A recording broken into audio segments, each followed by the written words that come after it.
بسم اللہ الرحمن الرحیم۔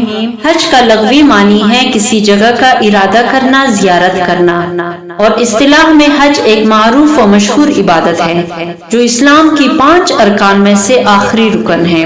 حج حقیقت میں مخصوص وقت میں نیک لوگوں کی بہت بڑی جماعت کے اکٹھے ہونے کا نام ہے، اور وہ وقت بھی ایسا ہے جس میں انبیاء کرام، صدیقین، شہداء اور صالحین کی یاد تازہ ہوتی ہیں اور ان کی زندگیاں یاد آتی ہیں جن پر اللہ تعالیٰ نے خصوصی فضل و کرم فرمایا ہے، اور وہ جگہ ایسی ہے کہ اس میں دین کی واضح نشانیاں موجود ہیں، اور وہاں دین کے بڑے بڑے لوگوں کی جماعتیں آتی رہی ہیں، اور وہ لوگ وہاں موجود دین کی یادگاروں کی تعظیم کرتے رہے ہیں، وہاں اللہ تعالیٰ کے سامنے روتے اور گڑ گڑاتے رہے ہیں، اور اللہ تعالیٰ سے خیر و بلائی کی امید لے کر اور گناہوں کی معافی کی آرزو لے کر وہاں حاضر ہوتے رہے ہیں۔ جب ایسے وقت اور ایسی جگہ میں نیک لوگ بڑی تعداد میں جمع ہو کر اللہ تعالیٰ کی طرف پوری توجہ کرتے ہیں تو اللہ تعالیٰ کی رحمت نازل ہوتی ہیں اور گناہوں کی مغفرت ہوتی ہیں، اور حجاج کرام گناہوں سے پاک و صاف ہو جاتے ہیں۔ حدیث شریف میں ہے کہ عرفہ کے دن شیطان جس قدر ذلیل وخوار، حقیر، کمزور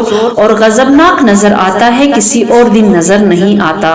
اس کی وجہ یہ ہوتی ہے کہ وہ اللہ کی رحمت کی نزول اور بڑے بڑے گناہوں سے درگزر کرنے کو دیکھتا ہے اور اپنی پوری محنت پر پانی پھیرتے ہوئے دیکھتا ہے۔ کچھ بے دین، نام و نہاد دانشور لوگ یہ فلسفہ پیش کرتے ہیں کہ حج میں کتنا بڑا سرمایہ برباد ہوتا ہے اور کتنا وقت لگ جاتا ہے۔ آخر حج کا مقصد کیا ہے؟ اللہ تعالیٰ کی عبادت تو ہر جگہ سے کی جا سکتی ہے۔ دنیا کی تمام لوگوں کا دور دراز علاقوں سے سفر کر کے ایک جگہ جمع ہونا آخر کیوں ضروری ہے؟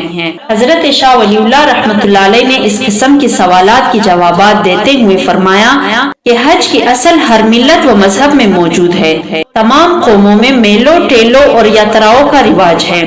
اسلام میں یہ کوئی نئی چیز نہیں، اور اس کی وجہ یہ ہے کہ لوگوں کے لیے 3 چیزیں ضروری ہیں۔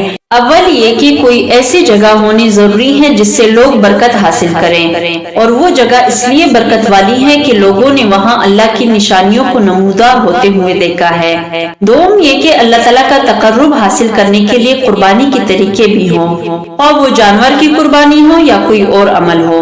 تیسرا یہ کہ ایسی شکلیں بھی ہوں جو اکابر ملت سے مروی ہوں۔ جیسے احرام کا محسوس لباس، طواف، سعی اور شیطان کو کنکریاں مارنے کی شکلیں وغیرہ، تاکہ لوگ ان پر عمل کر سکیں۔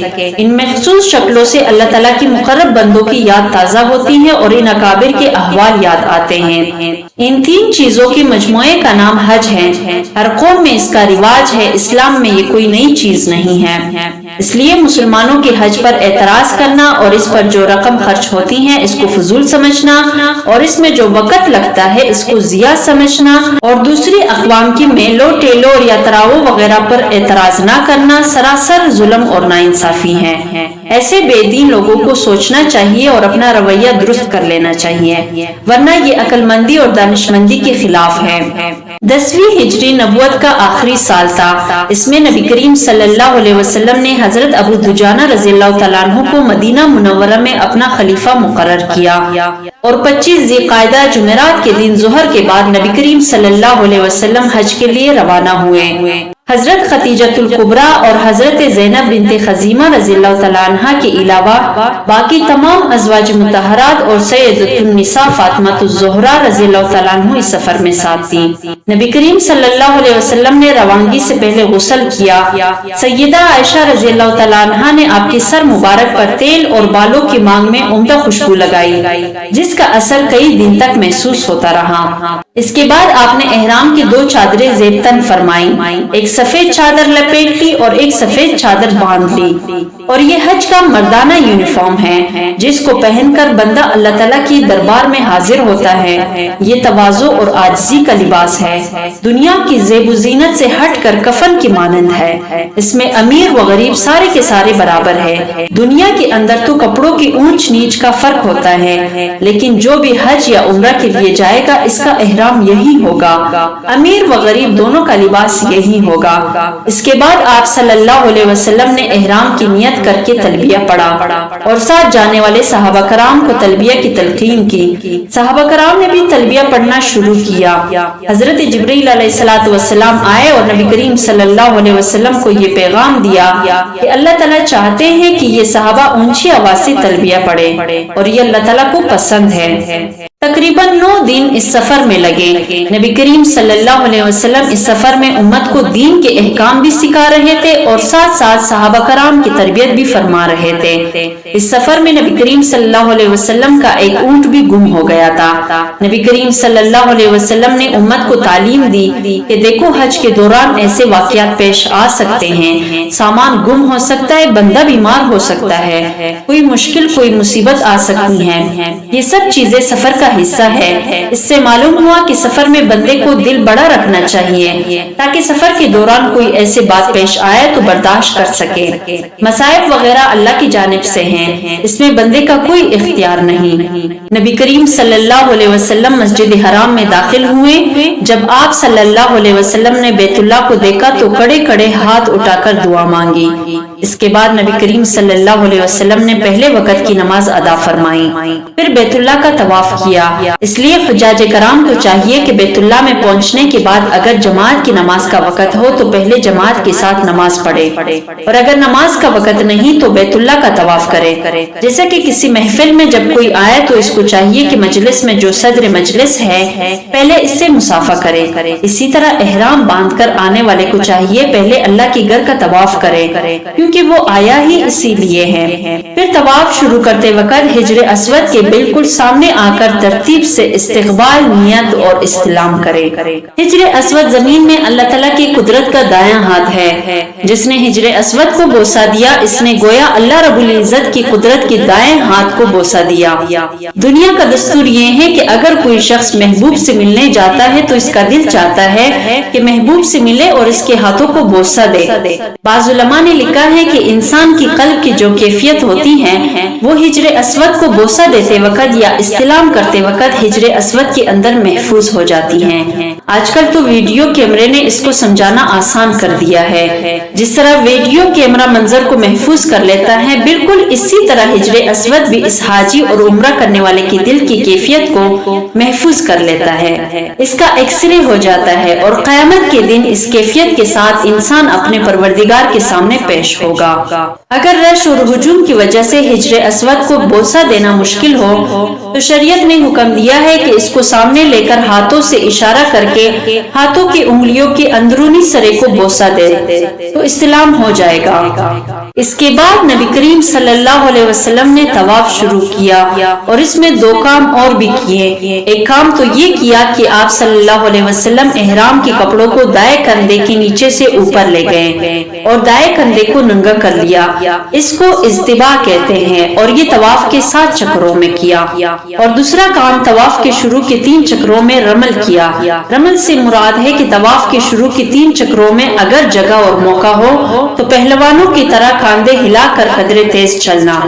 پھر اس کے بعد نبی کریم صلی اللہ علیہ وسلم ملتزم پر تشریف لے آئے۔ حجر اسود اور بیت اللہ کے درمیان 6 فٹ کی دیوار کے حصہ کو ملتزم کہتے ہیں اور اس سے لپٹ کر دعا کی، اور آپ صلی اللہ علیہ وسلم ملتزم سے اس طرح لپٹے کہ آپ کا سینہ مبارک بھی دیوار کے ساتھ تھا، رخسار مبارک بھی دیوار کے ساتھ تھا، دونوں ہاتھ اوپر تھے جیسے چھوٹا بچہ ماں کے سینے سے لپٹ جاتا ہے۔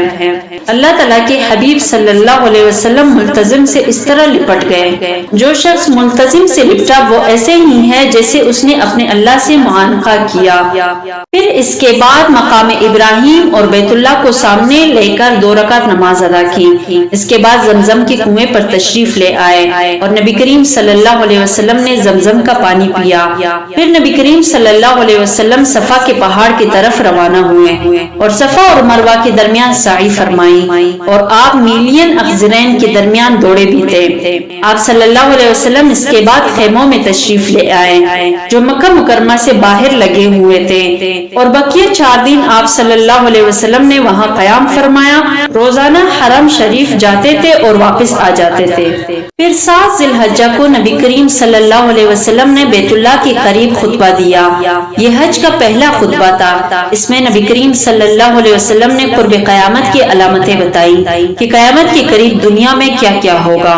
پھر 8 ذی الحجہ کو جو صحابہ کرام عمرہ کر کے احرام سے نکل گئے تھے، انہوں نے دوبارہ حج کا احرام باندھا اور نبی کریم صلی اللہ علیہ وسلم حج کرام کی وجہ سے پہلے ہی سے احرام میں تھے۔ چنانچہ آپ صلی اللہ علیہ وسلم صحابہ کرام کے ساتھ 8 ذی الحجہ کو مینا کی طرف روانہ ہوئے اور ظہر سے پہلے پہنچ گئے اور رات وہی قیام فرمایا۔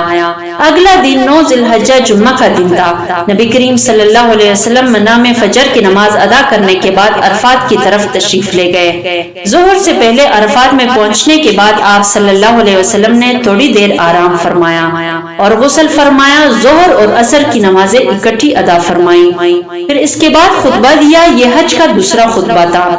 نبی کریم صلی اللہ علیہ وسلم نے اس خطبے میں یہ فرمایا تھا کہ لوگوں، اس مجلس کے بعد، اس سال کے بعد ہم اور تم اکٹھے نہیں ہوں گے۔ تو حضرت عمر رضی اللہ تعالیٰ عنہ یہ سن کر رو پڑے، سمجھ گئے کہ شاید میرے آقا صلی اللہ علیہ وسلم کی اب روانگی کا وقت قریب ہے۔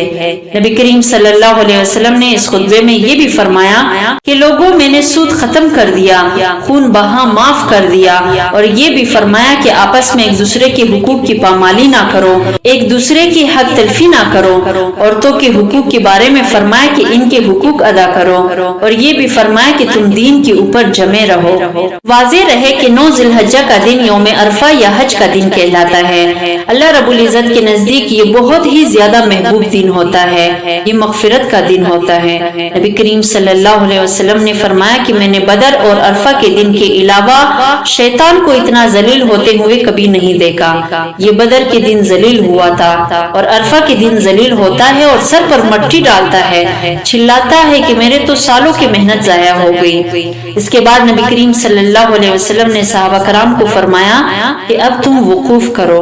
وقوف کا مطلب یہ ہے کہ حجاج کرام اس وقت اللہ رب العزت سے کھڑے ہو کر دعائیں مانگے۔ اگر کھڑے نہیں ہو سکتے تو بیٹھ کر دعائیں مانگے، اور اگر بیٹھ کر نہیں مانگ سکتے تو لیٹ کر مانگے۔